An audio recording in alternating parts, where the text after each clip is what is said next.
Dmitry, how are you? Nice to hear from you. I'm doing well. Well, someone who's not doing too well is Eric Harroun. He's a former American soldier, now charged with working with a terrorist group in Syria. Interesting case in that Harroun didn't appear to be a very, how can I say, devout follower of Islam.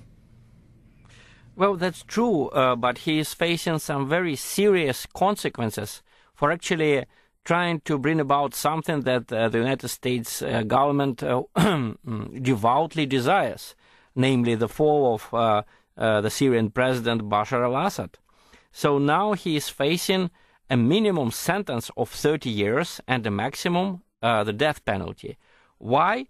Because, as he says unwillingly, he ended up fighting Assad in the ranks of a terrorist organization, a local Syrian affiliate of al-Qaeda named Jabhat al-Nusra. So basically we have here a very interesting dilemma that Mr. Harroun, for doing something on a small scale that the US government is doing on a large scale, may end up in jail for 30 years or even be executed. I think that's a very interesting paradox that we're seeing played out in the courtroom right now.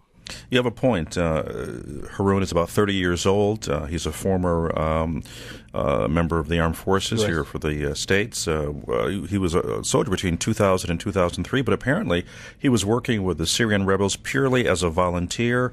He appears to be someone who simply has been, as we've seen on his Facebook posting, someone who simply travels the world and does this, does that. He was quoted on his Facebook page as saying he's been in Lebanon several times. He likes to get the girls there, as he says. He smokes, he drinks, and apparently maybe he didn't realize, do you think, that he was really dealing with, some real political stuff here, in that he was fighting alongside the Syrian rebels, but not probably understanding who he was fighting with. Well, I think that he understood perfectly well what's going on. The problem is that the American government may not be understanding very well whom it supports in Syria. Because actually what happened was that Mr. Harroun, when he went to Syria, he says that he first joined the Free Syrian Army. And then there was a firefight against the government forces. So in the process of fighting, he ended up with another group, the Nusra Front, also fighting the government forces. So he says that first the rebels treated him as a prisoner, and then when he fought with them against the Syrian government army, they changed their view and made him their ally. They actually wanted to make him his English language spokesman, but he says he declined. His mistake was to actually post on the internet some footage of him firing a rocket-propelled grenade at the Syrian government forces, and some other pictures showing him fighting alongside Jabhat al-Nusra's forces. So the problem is that he didn't do anything that other fighters would not do in Syria. He didn't execute civilians, or at least he didn't film himself executing civilians. He fought the government forces, something that the American government is actually doing by supplying weapons and munitions to the anti-government forces in Syria. And still, he may end up in jail. To be frank with you, I was stunned to read what was said in the court. The magistrate who accused him, he sort of substantiated his accusation by saying that in a private conversation, Mr. Harroun said that after leaving Syria, he planned to go to Palestine and fight against the Israelis. Well, it doesn't look very pretty when someone, for just saying that he might go somewhere to fight against the Israelis, so you can end up in jail for 30 years for saying that, or be executed. That reminds me of the case of Viktor Bout, that Russian national who was actually put in jail for 25 years in the United States for merely expressing a desire or a possibility of selling arms to the Colombian rebels. The same thing we heard from another person who spoke in court, an assistant to United States attorney, who said that Mr. Harroun was, I quote, violent and unpredictable with uncertain ideological allegiances. So it doesn't look very pretty when someone can be sentenced, or someone's sentence can be sort of made more serious simply by that person's ideological allegiances. That looks like basically judging someone for his opinions.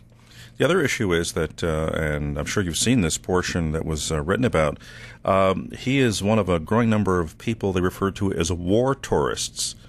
These are people that get involved in skirmishes or civil issues in other countries, obviously not sanctioned by the U.S. They don't really have their forces there, but they join, as apparently Mr. Harroun did, this group, al-Nusra, in Syria. The other issue is, according to his family, he apparently had an accident in 2003, and that he suffered from depression, and he's got a metal plate in his skull. I'm simply bringing that out, maybe that he's not, in a sense, thinking about what he's doing. He's going out there and doing some rather reckless things that I think most people would see as reckless, that is joining a war, and fighting in a battle that really has nothing to do with him personally.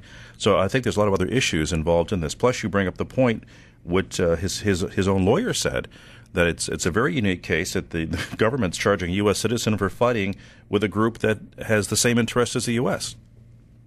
Well, that's exactly true, and probably we could argue that the United States government might be having a plate in its head or something, because they actually supporting in Syria the people whom they had been fighting in Iraq and in a number of other places, because it's now becoming more and more apparent that, I quote the New York Times, some of the most effective fighting against President Assad was done by jihadist organizations such as al-Qaeda and others. Just yesterday, the French press reported that there was a very curious case.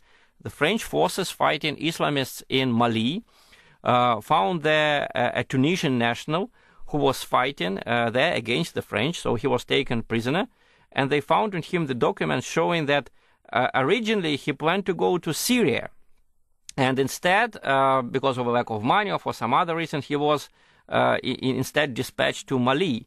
So the problem was that in Syria he might be an ally of the French, and he might even get weapons from the French.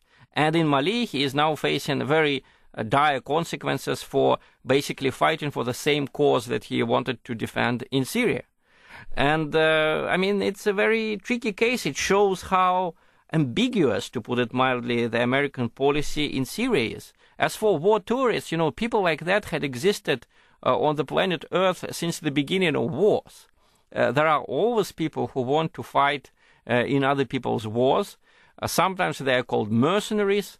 Sometimes they are called freedom fighters.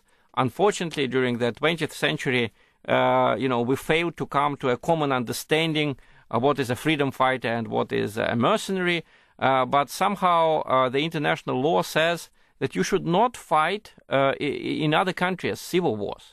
It's not your business. I mean, if you want, stay in your own country, try to improve it, but it's certainly none of your business to improve other countries by using arms. So I think there is no justification for what Mr. Harroun has been doing in Syria, but it just shows how ambivalent the stance of the U.S. government is on that war.